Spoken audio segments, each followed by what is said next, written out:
नमस्कार दोस्तों, कैसे हैं आप लोग। आशा करता हूं आप लोग अच्छे होंगे, खुश होंगे, स्वस्थ होंगे। हम लोग कह रहे थे सीटेट प्रीवियस ईयर पेपर 1 और पेपर 2 दोनों कर रहे हैं। पेपर 2 का मैं सुबह क्लासेस लेता हूं और पेपर 1 का मैं अभी इवनिंग में लेता हूं। आज लेट हो गया है, कोई गेस्ट घर पर आ गए थे। कोई बात नहीं, मुझे मैनेज करना पड़ता है। मेरे घर में कोई रहता नहीं, मैं फादर रहता हूं, तो हम ही लोग को मैनेज करना होता है। ठीक है, चलिए कोई बात नहीं, हो जाता है। ये फ्यूचर कौन देखा है, कब क्या होने वाला 2 मिनट के बाद, है ना। चलिए तो सेशन पर आते हैं। तो हम लोग कर रहे थे सितंबर 2014 का हमने 15 क्वेश्चन कर लिया। आज 15 क्वेश्चन करेंगे ईवीएस का।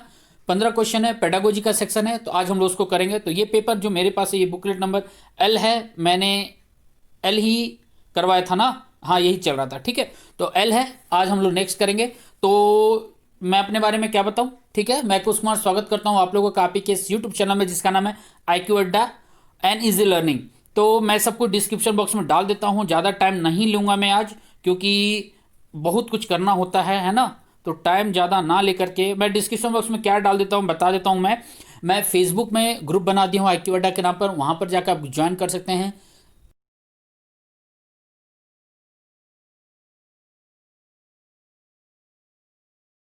मैं टेलीग्राम और व्हाट्सएप ग्रुप का भी लिंक मैं डिस्क्रिप्शन बॉक्स में डाल दे रहा हूँ। मैंने डाल रखा और फिर से मैं डाल दूंगा आज। और बात रहा एक इन्फॉर्मेशन का, जो अभी अभी मैंने थोड़ी देर पहले वीडियो बना के दे दिया था, वो इन्फॉर्मेशन है कोविड-19 से रिलेटेड। जब एडमिट कार्ड आप डाउनलोड करेंगे तो वहाँ एक पेपर आपको मिलेगा। उस पेपर से रिलेटेड कुछ इन्फॉर्मेशन है, उसे फॉलो करना है और कंप्लीट करके ही सेंटर पर पहुँचना है। ठीक है, मैंने वीडियो बना दिया है, आप जाकर के देख लीजिएगा। क्लियर है। तो चलिए अब सेशन स्टार्ट करता हूँ मैं। ये है हमारा पहला क्वेश्चन आज, सितंबर 2014 का ईवीएस। ठीक है, चलिए स्टार्ट करते हैं हम लोग। तो पहला क्वेश्चन आज का क्या है, क्वेश्चन नंबर 76 है। कहता है प्राथमिक स्तर की ईवीएस पाठ्य पुस्तकों में कविताएं और कहानियां सम्मिलित करने का कारण। आपसे पूछ रहा है कि ईवीएस का जो सिलेबस है उसमें हम लोग स्टोरी या पोएम्स क्यों ऐड करते हैं, उसका मेन रीजन क्या है, कारण पूछ रहा है हमसे। ठीक है, प्राइमरी स्तर पर, याद रखिएगा प्राइमरी स्तर से पूछा गया हमें। 4 ऑप्शन है। पहला कहता है विद्यार्थियों में साहित्यिक रुचि विकसित करना। दूसरा कह रहा है विषय के अधिगम में आमोद प्रमोद प्रदान करना। तीसरा कह रहा है मूल संकल्पनाओं के अधिगम में वृद्धि करना। चौथा कह रहा है और लास्ट ऑप्शन है विषय वस्तु को प्रस्तुत करने की नित्यचर्या और एक रस्ता में परिवर्तन। Have a chance to routine and monotony और प्रेजेंटेशन ऑफ कंटेंट। देखिए आंसर क्या होगा, जल्दी से बताइए इसका आंसर क्या होगा। मैं पहले थोड़ा सा बैठ लूँ ठीक से, मुझे बैठने में दिक्कत हो रहा, थोड़ा सा रुक जाऊँ। हाँ, अब आंसर बताइए इसका। ठीक है, खुद को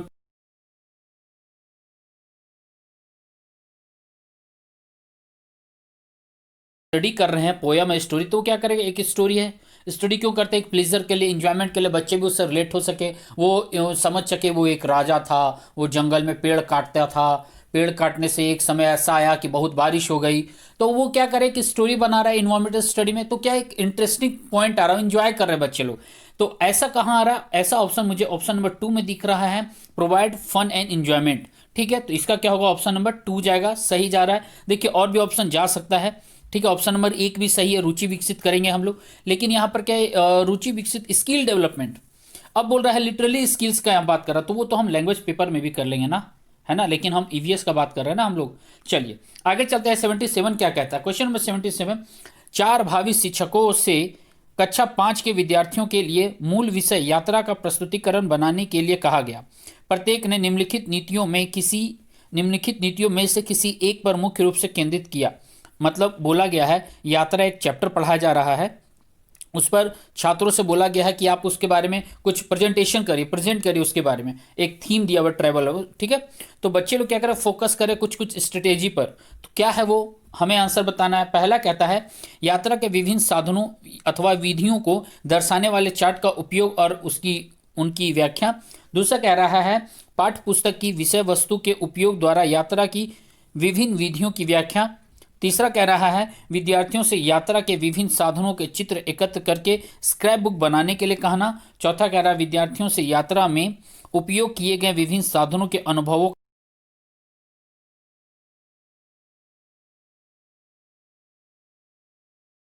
करने की कोशिश करिएगा और वीडियो पूरा देखिएगा, स्किप मत करिएगा, क्योंकि बीच बीच में मैं कोई कंटेंट ऐड करता जाता हूँ, यदि कुछ एक्स्ट्रा आता है तो। ठीक है, समझाता चला जाता हूँ, इसलिए वीडियो पॉज मत करें, आप कुछ इंपॉर्टेंट पॉइंट रखे तो उसे नोट करते चले जाएगा, ठीक है। इसका सही आंसर जाएगा ऑप्शन नंबर 4। क्यों? देखिए वो क्या कर रहे हैं, वो अपने अनुभवों का वर्णन कर रहे हैं। बच्चों ने क्या सीखा, क्या जाना, लर्निंग बाय डूइंग, है ना, जो करेंगे उनके साथ जो व्यवहारिक हुआ है उसके बारे में यदि वो अच्छी तरीके से जान पाएंगे, समझ पाएंगे, तो वो एक तरीके से वो सीख रहे हैं ना, वो कहीं ना कहीं व्यवहारिक जीवन में ला रहे हैं ना, वो क्या होता है यात्रा में, हमने क्या देखा है, किस जगह पर गए थे, उसका वेदर क्या है, कंडीशन क्या है, इकोनॉमिक स्तर क्या है, कल्चर वहाँ का क्या है, भाषा वहाँ पर कुछ भी हो सकता है ना। आपसी वो फ्रेंड लोगों ने कैसे एंजॉयमेंट किया, अपने शेयर किए अपने विचार। कोई बच्चा साउथ से बिलोंग करता है, कोई बच्चा नॉर्थ से बिलोंग करता है, तो वो दोनों साथ मिल करके ट्रैवल किए, तो वो बताएगा अपने घर के बारे में, वो बताएगा अपने घर के बारे में, तो क्या होगा, पूरा अपने बारे में अनुभव शेयर करेगा। तो इसका आंसर सही जाएगा, हमें बेस्ट ऑप्शन चुनना होता है, इसलिए हम 77 का 4 जाते हैं, ठीक है। 78 क्या कहता है, कक्षा 5 की ईवीएस की पाठ्य पुस्तक के किसी पाठ में सोचिए और चर्चा कीजिए भाग में नीचे दिया गया कथन लिखा है। यदि आपके गांव अथवा शहर में एक सप्ताह तक पेट्रोल अथवा डीजल ना हो तो क्या होगा। ऐसा सवाल एक एग्जाम छोड़ करके दूसरे एग्जाम में पूछा जाता है। मैं बता दे रहा हूं, आपसे कंडीशन दे देगा, आपको प्रेजेंटली वहीं पर एग्जाम हॉल में बैठ के सोचना है, इमेजिन करना है कि ऐसा मेरे साथ होगा तो मैं क्या करूंगा। आपसे कदम उठाने पूछेगा, उसके बारे में पूछेगा क्या हो सकता है पॉसिबिलिटी, ठीक है। तो यहां पर वही पॉसिबिलिटी पूछा है। 4 ऑप्शन है। पहला कहता है छात्रों को तेल के न्याय संगत उपयोग के बारे में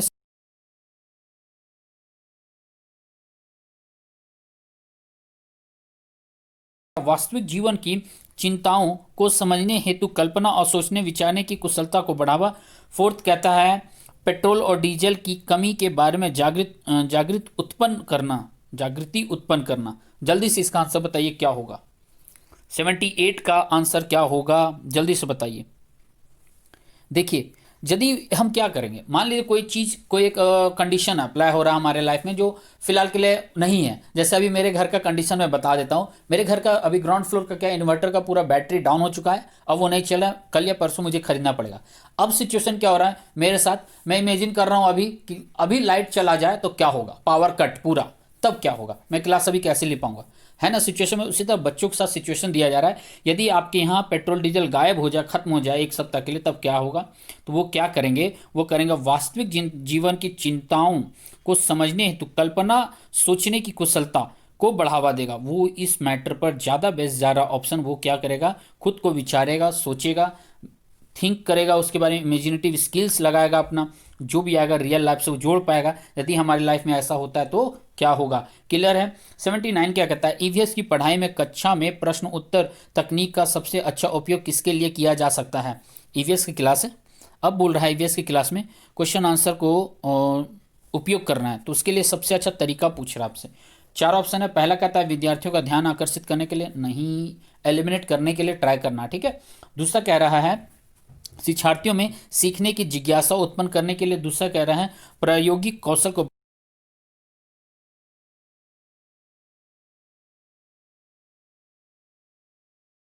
79 का यदि वो बोल रहा है कक्षा में प्रश्न के तरीका, अच्छा उसका एक अच्छा स्ट्रेटेजी पूछ रहा है, क्या टेक्निक होना चाहिए, इसका आंसर जाना चाहिए ऑप्शन नंबर 2। क्या करेगा, जिज्ञासा उत्पन्न करेगा, बच्चों से सवाल पुटअप करेंगे, हम सवाल रखेंगे बच्चों के सामने, तो क्या वो उत्पन्न होगा ना विचार में, मन मैं जवाब दूंगा, मिस मैं जवाब दूंगा, सर मैं जवाब दूंगा, है ना, वो करेंगे ना, तो क्या जिज्ञासा उत्पन्न करेंगे बच्चों में, एक्टिव हो जाते हैं उस जगह पर। जब मैं पढ़ाता था उसमें छोटे बच्चों को कभी कोई क्लास मिल जाता था, मैं खास करके एक सवाल ही पुटअप करता था, कहाँ से आए हो, क्या करते हो, ये कपड़ा किसने पहना दिया आपको, ये गंदे कैसे हो गए, बताओ क्या खाओगे, अब मैं यहाँ ले जाऊंगा तो क्या करोगे। तो बच्चे ना सही में सच में वो जवाब देने के लिए एकदम एक्टिव हो जाते हैं उस टाइम, है ना। तो इसका आंसर सही जाएगा कौन, 2 नंबर ऑप्शन 2। क्वेश्चन नंबर 80 क्या कह रहा है, प्राथमिक स्तर पर ईवीएस की पढ़ाई का प्रमुख उद्देश्य। अब ईवीएस की पढ़ाई क्यों कराई जा रहा है, उसका एम क्या है, गोल क्या है, वो पूछा है। 4 ऑप्शन है।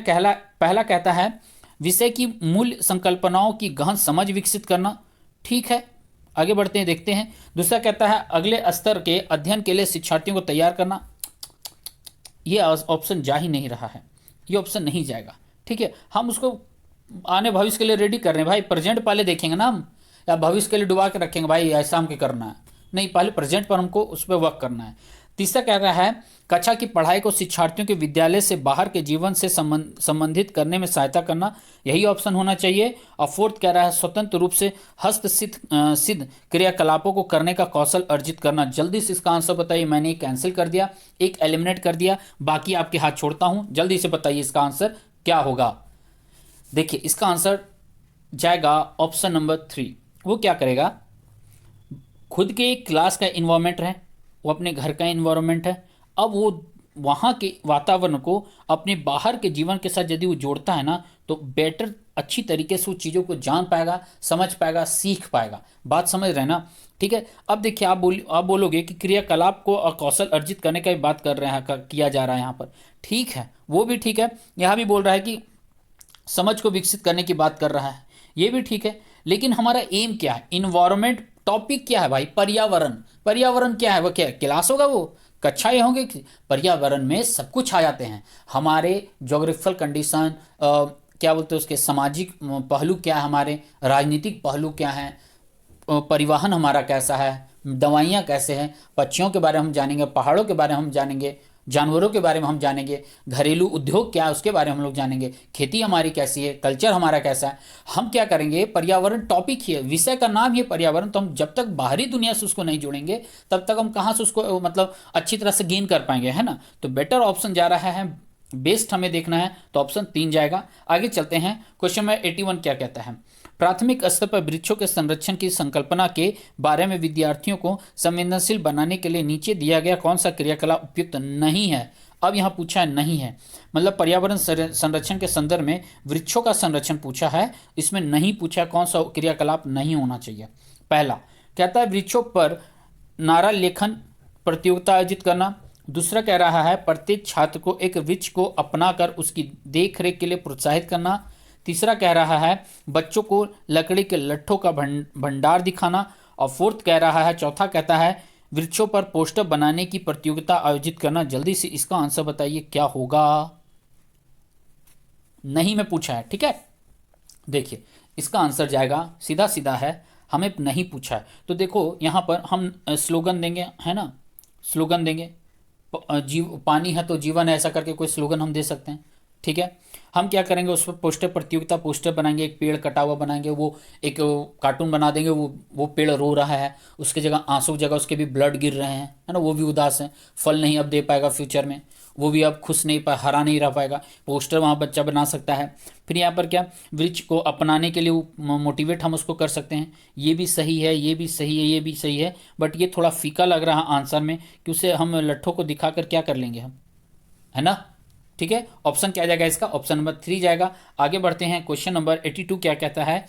82 हमसे पूछा है ईवीएस की कक्षा में जल का पाठ पढ़ाते समय अंजलि ने अपनी कक्षा में जल के विभिन्न स्रोतों और जल को संरक्षित करने के लिए व्यक्तिगत क्रियाओं पर रोल प्ले आयोजित किया है।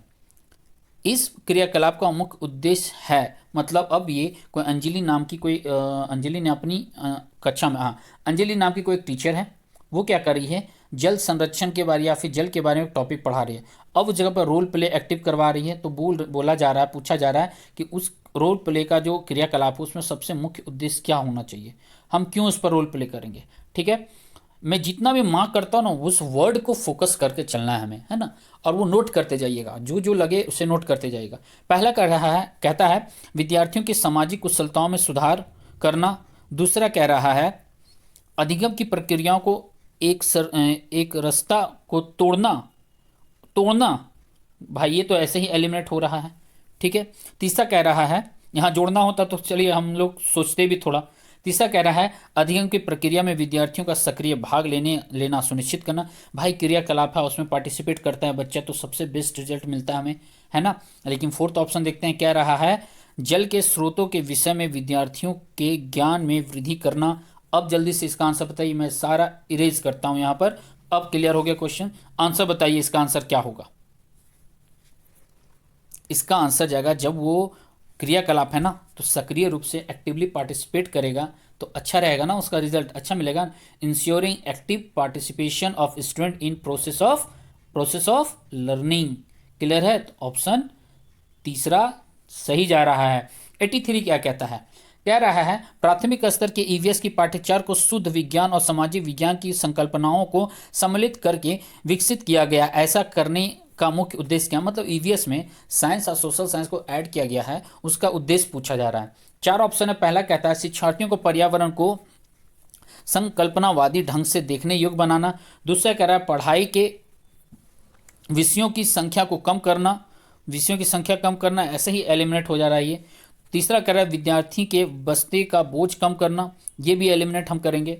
ऐसा ऐसा ऑप्शन देता है ना, हमें पूछा यार उद्देश्य पूछ रहा है ना, ये हलवा क्या बीच में डाल दिया है ठीक है। और फोर्थ कह रहा है विषय अध्यापकों की आवश्यकता को कम करना, ये भी एलिमिनेट हो रहा है। एक आंसर मिल गया हमें ऑप्शन नंबर 1, शिक्षार्थियों को पर्यावरण को संकल्पनावादी ढंग से देखने योग्य बनाना। हम उसको इमेजिनरी ढंग से, बच्चों को हम क्लास में बैठे हुए भी हम उसे एक इमेजिनरी मतलब एक कॉन्सेप्ट माइंड में उसको ले आएंगे कि जंगल ऐसा होता है, पर्यावरण ऐसा होता है, खेती ऐसा होगा, सीढ़ीनुमा खेती ऐसा होता है, झूम खेती में ऐसा ऐसा होता है ना, सांप ऐसे से मूव करते हैं, है ना, पक्षी ऐसे मूव करते हैं, उल्लू ने गर्दन ऐसे घुमाया। हम सब ऐसा ऐसा एग्जाम्पल दें तो बच्चे सोच पाएंगे। बात समझ में आया? चलिए, तो 83 का क्या हुआ क्वेश्चन, ऑप्शन 1। 84 क्या कहता है, ईवीएस कक्षा में सामाजिक असमानताओं पर अधिक बल देने के लिए निम्नलिखित में से कौन सा अधिक प्रभावी अधिगम अनुभव होगा। अब इसके पहले वाला जो क्वेश्चन था ना, सवाल था, उसी से संबंधित ये लग रहा है थोड़ा। अब सामाजिक असमानताओं पर बल देना, अब फिर भी समाज को ईवीएस में साइंस और सोशल साइंस को ऐड किया तो सामाजिक आ गया यहाँ पे, ठीक है। तो पूछ रहा है तो असमानताओं पर प्रभावी ढंग से विचार करना हमें, ठीक है। तो ऑप्शन है, पहला कह रहा है संबंधित मामलों या समस्याओं पर वीडियो फिल्म दिखाना। दूसरा कह रहा है संबंधित मामलों या समस्याओं पर विशिष्ट भाषण आयोजित करवाना। भाई भाषण वगैरह, लेक्चर वगैरह बच्चों लोगों को कहाँ घुसेगा, ठीक है। तीसरा कह रहा है संबंधित मामलों पर, क्या लिखा हुआ ये, क्विज प्रतियोगिता, प्रश्न उत्तरी प्रतियोगिता का संचालन। और फोर्थ कह रहा है विद्यार्थियों से सामूहिक परियोजना का भार अपने ऊपर लेने के लिए कहना। सवाल फिर से पढ़ लेता हूं मैं, ईवीएस कक्षा में सामाजिक असमानताओं पर अधिक बल देने के लिए निम्नलिखित में से कौन सा अधिक प्रभावी अधिगम अनुभव होगा। ठीक है, जल्दी से इसका आंसर बताइए क्या होगा। देखिए, सामाजिक असमानताओं को जब तक हम बच्चों को नहीं इंट्रोड्यूस करवाएंगे प्रैक्टिकली, तो बच्चा कहाँ से समझ पाएंगे। तो हम क्या करेंगे, हम बोलेंगे एक प्रोजेक्ट वर्क करो, ठीक है। और वो प्रोजेक्ट वर्क तुम खुद से करके देखो, है ना। जाओ सोसाइटी में, एक कॉलोनी जाओ, विचार करो आपके साथ क्या है, उसके साथ क्या है, इसके साथ क्या है, तो क्या होगा, एक बेटर रिजल्ट मिलेगा, बच्चे जान पाएंगे। तो asking student to undertake group project, है ना। और ऑप्शन कुछ फिल्म दिखाना, समस्याओं को भाषण नहीं, मामले जिक्र प्रतियोगिता करना, ठीक है। फोर्थ सही जा रहा है, ऐसा कुछ खास ऑप्शन नहीं मुझे दिख रहा था। चलिए, अगला सवाल है 85, कहता है पसंद नापसंद के बारे में चर्चा करते समय किसी छात्र ने कहा, मुझे और मेरी माँ दोनों को सांप खाना बहुत पसंद है। जब भी हमारी सांप खाने की इच्छा होती है हम पास के किसी होटल में जाकर लिंग हुफेन खाते हैं। लिंग हुफेन क्या है, वो एक डिश है। कैसा डिश है, एक तरह का चाइनीज़ डिश है। जापान में भी ये चलता है, कोरिया में भी ये खाया जाता है, ठीक है। तो ये पूछा जा रहा है, तो यह छात्र कहाँ का हो सकता है, ये छात्र जो है कहाँ का हो सकता है, जल्दी से इसका आंसर बताइए। असम का, हांगकांग, उड़ीसा, अरुणाचल प्रदेश। चाइनीज़ मैंने पहले ही बता दिया, तो एक लेकर हम चलेंगे, ठीक है। क्या, हांगकांग, इसका आंसर क्या होगा, हांगकांग। ये ठंडा करके भी खाया जाता है, ठीक है, उबाला भी जाता है इसे। चलिए, अब ये ब्रेल लिपि के बारे में सवाल है, पूछता है दिए गए कथनों पर विचार करना है और नीचे पूछा में सही कथन पर फोकस करना है, ठीक है। तो देखते हैं, पहला कहता है ब्रेल को मोटे कागज पर बिंदुओं, मतलब उभरे बिंदु बनाकर लिखा जाता है, ठीक है भाई। दूसरा कह रहा है यह लिपि 8 बिंदुओं पर आधारित होती है। तीसरा कहता है बिंदुओं की पंक्तियां किसी नुकीले औजार से बनाई जाती है। और चौथा कहता है इसे उभरे बिंदु पर हाथ फेर कर पढ़ा जाता है। ऑप्शन बताइए इसमें से सही कौन कौन होना चाहिए, ठीक है। फिर बाद में हम नीचे देखेंगे ऑप्शन को, सही पहले हम लोग इसमें करेंगे। सबसे पहले, हाँ भाई, इसे मोटे बिंदुओं को, कागज़ को मोटे कागज़ पर बनाया जाता है, ये सही है। दूसरा कह रहा 8 बिंदु, ये 8 नहीं होता है, ये 6 होते हैं, क्लियर है, तो ये हमारा कैंसिल हुआ। फिर बोलता है पंक्तियों नुकीले औजार से बनाई जाती है, हाँ जी। और बोल रहा उभरे बिंदु हाथ फेर कर पढ़ा जाता है, हाँ। तो ऑप्शन जा रहा है 1, 3 और 4। तो जहाँ भी 1, 3, 4 हमें दिखे हम उसको उसके साथ चलेंगे। तो 1, 3, 4 यहीं हमें मिल गया 2 नंबर। और एक ऐड कर लीजिए, यदि यहाँ पर 8 के जगह पर, यहाँ पर 8 के जगह पर 6 होता तो सभी सही हो जाता। क्लियर है। चलिए आगे चलते हैं। क्वेश्चन नंबर 87 क्या कहता है, ये भी मिलाने का है, देखते हैं क्या कहता है। निम्नलिखित में सही कथन को फिर यहाँ पर चुनना है, जो सही कथन है उस पर हमें आंसर देना है। समझ में आ गया। चलिए देखते हैं क्या है सही कथन। जिन जानवरों के बाहरी कान व शरीर पर बाल होते हैं वे बच्चे देते हैं। दूसरा कह रहा है जिन जानवरों के बाहरी कान व शरीर पर बाल नहीं होते हैं वे अंडे देते हैं। तीसरा कह रहा है जिन जानवरों के बाहरी कान व शरीर पर बाल नहीं होते वे बच्चे देते हैं। और फोर्थ कह रहा है, डी कह रहा है जिन जानवरों के बाहरी कान व शरीर पर बाल होते हुए अंडे देते हैं। जल्दी से पहले इसी में हम सही कथन को खोज लेंगे, फिर हम आंसर की ओर बढ़ेंगे, कदम बढ़ाएंगे। जल्दी से बताइए कौन सा सही होगा। देखिए इसका आंसर होगा, देखिए वीडियो पसंद आए तो लाइक शेयर कमेंट जरूर करिएगा, ठीक है। मैं आप लोग के लिए मेहनत करता है इसलिए बोलना पड़ता है। अभी बहुत कम आ रहे हैं व्यूज़ वगैरह, मुझे पता है, ठीक है, मुझे सब पता है। आप लोग मेरा केयर नहीं कर रहे हो, लेकिन मैं आपका केयर कर रहा हूँ, ठीक है। मेरे मेहनत को शायद आप लोग क्या समझते हो पता नहीं मजाक कर रहा हूँ, ठीक है। टेंशन नहीं लेने का, टेंशन नहीं लेने का, मैं आपके साथ हूँ। चलिए कहता है जिन जानवरों के बाहरी कान व शरीर पर बाल होते हैं वे बच्चे देते हैं। हाँ ठीक है, तो पहला पहला सही है, ठीक है। दूसरा कह रहा है जिन जानवरों के बाहरी कान व शरीर पर बाल नहीं होते वे अंडे देते, दूसरा भी सही है। तो इसका आंसर सीधा जाएगा एक और बी, बाद बाकी दोनों गलत है, ठीक है। क्योंकि ऑप्शन में दो दो यहाँ करके दिखाया गया है, दो दो है, तो तीसरा कहीं एग्जिस्ट नहीं करना चाहिए। हमें दो ऑलरेडी सही मिल चुका है, तो क्यों सर हम लोग लगाएं, तो इसलिए आंसर हमारा ए और बी सही जाएगा। क्लियर है। आगे चलते हैं। मधुमक्खी पालन का सही कथन फिर से चुनना है हमें, ठीक है। पहला कह रहा है मधुमक्खी पालन शुरू करने का सबसे अच्छा समय जनवरी और मार्च तक। दूसरा कह रहा है लीची के फूल मधुमक्खियों को लुभाते हैं। तीसरा कह रहा है मधुमक्खी पालने और उसके द्वारा उत्पादित शहद का भंडारण करने के लिए बक्सों की आवश्यकता होती है। और फोर्थ में कह रहा है मधुमक्खियों के लिए क्या लिखा, मीठा घोल बनाने के लिए चीनी खरीदी जाती है। जल्दी से बताइए इसका आंसर क्या होगा। सही कथन हमें चुना मधुमक्खी पालन के बारे में। अब यहाँ पर देखिए, सबसे पहले चलिए यहाँ चेक कर लेते हैं। पहला कह रहा है मधुमक्खी पालन शुरू करने का सबसे अच्छा समय जनवरी से मार्च, ये गलत हो गया, ये अक्टूबर से लेकर के दिसंबर होता है। क्लियर है। लीची के फूल मधुमक्खियों को लुभाते हैं, हाँ जी ये भी सही है, ठीक है। अगला कह रहा है मधुमक्खी पालने और उसके द्वारा उत्पादित शहद का भंडारण करने के लिए बक्सों की आवश्यकता होती है, ये भी सही है, ये भी सही था। और तीसरा कह रहा है मधुमक्खियों के लिए मीठा घोल बनाने के लिए, हाँ ये भी सही है। तो हमारा ऑप्शन जाएगा 2 3 4 कहाँ है, ऑप्शन नंबर 3 में 2 3 4 हमें मिल गया, इसका आंसर एक है। तो एक जहाँ जहाँ होता हम कैंसिल कर देते, तो एक यहाँ पर होता और एक यहाँ, ऐसे ही कैंसिल हो गया है। क्लियर है। आगे चलें। क्वेश्चन नंबर 89 आज का सेकेंड लास्ट। अच्छा ये देखिए, ये आपको सॉल्व करना है, ठीक है। इसे मैं सॉल्व नहीं करूँगा, काफ़ी समय चला जाएगा, बात समझ गए ना। तो इसका सीधा सीधा आंसर, मैंने इसका आंसर देखा था, कौन सा क्वेश्चन है पहले मुझे देख लेने दीजिए। अहमदाबाद वाला है ना, और नगर कोयल, तो इसका आंसर था 2300 वाला। कहाँ है 2300, यहाँ है, एक नंबर। इसका आंसर एक सही है, ठीक है। अच्छा, हाँ ये वाला है ना, तो 1 और 40 घंटा 55 मिनट, एक और भी जहाँ पर वो दोनों सही था, ऑप्शन नंबर 3। इसको आप सॉल्व करिएगा, ऑप्शन नंबर 3 सही मिलेगा आपको, ठीक है। क्वेश्चन देख लीजिए, मैं थोड़ा सा यहाँ पर देख लीजिए, ये सवाल है आपसे, ठीक है। और ऑप्शन में 1 और 2 सही जाना चाहिए। वीडियो पास करके इसे सॉल्व करने का कोशिश करिएगा, ठीक है। ऐसे मैं पीडीएफ दे देता हूँ, इसलिए मैं बोलता हूँ ज्वाइन करिए, ग्रुप से जुड़िए। मैं पीडीएफ दे देता हूँ, कोई भी नोटिस आता है मैं उससे नोटिस देता हूँ, कब क्लास कर होनी है वो भी मैं बता देता हूँ, पहले ही कुछ देर पहले ही बता देता हूँ, है ना। वक्त मिलता है तो 10 घंटा पहले भी मैं बता देता हूँ, बात समझ, इसलिए मैं बोलता हूँ जुड़िए। चलिए आज का आखिरी क्वेश्चन क्या कहता है, नीचे दी गई कौन सी जानकारी एक आरक्षित रेल टिकट से प्राप्त की जा सकती है। अच्छा ये क्वेश्चन में डाउट है, बता दे रहा हूँ, क्योंकि ऑप्शन अधूरा मुझे लग रहा था। क्या ऑप्शन मुझे अधूरा लग रहा था, पहले ही मैं बता दे रहा हूँ, क्योंकि जितना भी यहाँ दिया हुआ ना सब सही है, लेकिन ऑप्शन में सारे यहाँ पर नहीं है, पहले ही मैं आपको बता देता हूँ, ठीक है। बहुत लोग कंफ्यूज होते हैं कि ट्रेन का टिकट होता है ना, उसमें ट्रेन का नाम नहीं होता है। तो मैंने देखा है, गूगल करके भी देख लिया, मेरे पास घर में एक टिकट भी, मैंने वहाँ भी देखा है भाई, लिखा हुआ है गीतांजलि एक्सप्रेस लिखा हुआ है, ट्रेन का नाम भी लिखा हुआ रहता है। एक डाउट मुझे सिर्फ उस पर था। तो ये सारे सेंटेंस सही है। देखिए क्या क्या है, कह रहा है टिकट बुक करने की तारीख और समय, हाँ, समय, यात्रा शुरू करने की तारीख और समय, ठीक है। दूसरा कह रहा है डिब्बे का नंबर, बर्थ का नंबर और किराया, ठीक है। तीसरा कह रहा है यात्रा करने वाले का नाम, आयुलिंग, ठीक है।